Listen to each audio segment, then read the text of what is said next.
part of my personality. I started as an investor. I raised the first pool of capital when I was 26, and I made an early investment in a company called Rockefeller Center Properties.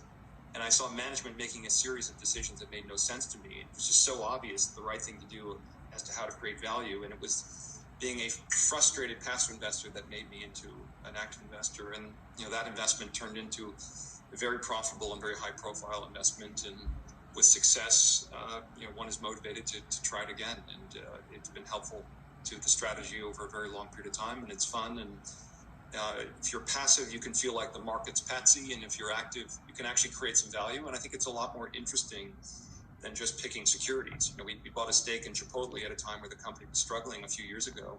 We put a few directors on the board. We recruited a new CEO named Brian Nickel. It's completely turned around the company. The stock has almost tripled in the midst of a crisis, and it just tells you that that's a lot more fun and it's a lot more profitable, and I would say that a lot more good for America than just simply being a passive stock picker. So let's talk about for a moment some of the campaigns you've done as activists. Some of them have worked out, some have not. Chipotle seems to have worked out, but you did a couple that were difficult ones. So Herbalife or Valiant, they didn't work out. What would you say is the mistake you made in hindsight, and that you would try to avoid in the future? Sure. So there's sort of 8 principles that have driven our investment success. And when we have veered from those 8 principles, we've lost money.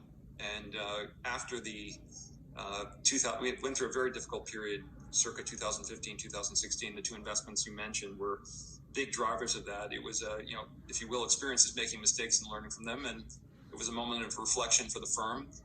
And I went back to the core principles that have driven our success for the first 12 years. And I had a member of the investment team literally engrave them in a stone tablet, not dissimilar from Moses' 10 Commandments. And I had that stone tablet put in what you might call a deal toy. It sits on everyone's desk in the office.